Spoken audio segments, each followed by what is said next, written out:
questioning the benefits of being a Singaporean. So to me, the core of being a Singaporean is to own a HDB flat. It allows a place for a family to start and roots to grow. So, why was the government so slow in reacting to the bubble in the price for HDB resale prices? And, was it because you're afraid you'll lead to a slowdown in GDP growth? And the new measures implemented has just made it highly unlikely that I'll own a flat because previously was because of the income ceiling.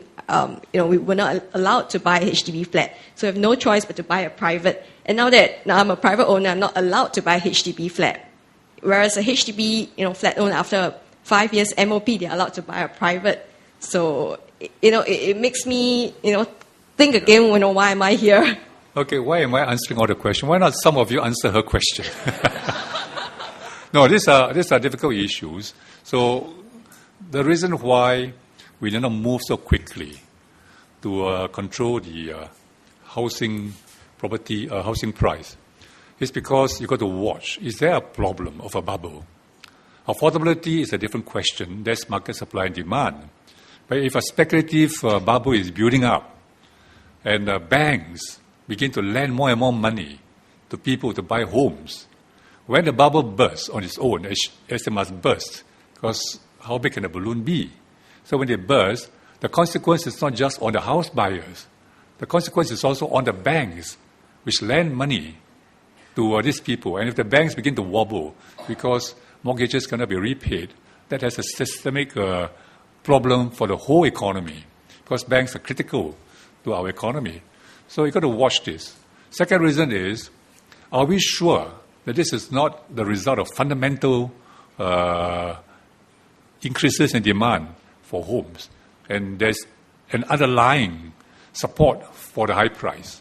So we move in too early, you puncture the bubble. Before it became a bubble, you just puncture it, and property prices drop. Who suffer most? It's those who have owned a property. Your HDB flats, thousands of HDB flat owners, suddenly discover that their home price has gone down by 5, 10, 20%. So you've got to judge very carefully to make sure that when you puncture the bubble, you do not let out so much air that existing owners of HDB flats find that the value of their flats has gone down. Because if it goes down, then the consequence of that is worse than having a bubble bursting on its own.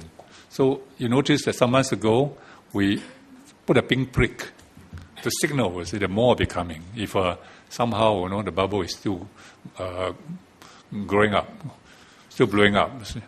And the pink prick did not quite work. So this time, I think we put more stringent measures. And of course, there are consequences.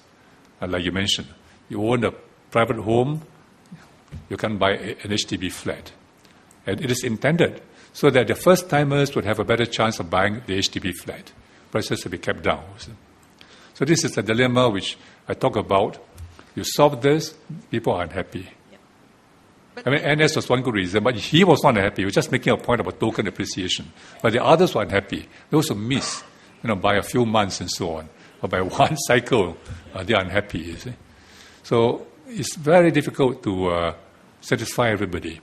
So I would say in politics, in government, don't try and make everybody happy all the time. It is impossible. Yep, you try and make the mostest number of people happy the mostest number of times. If you succeed in that, you have done your job well.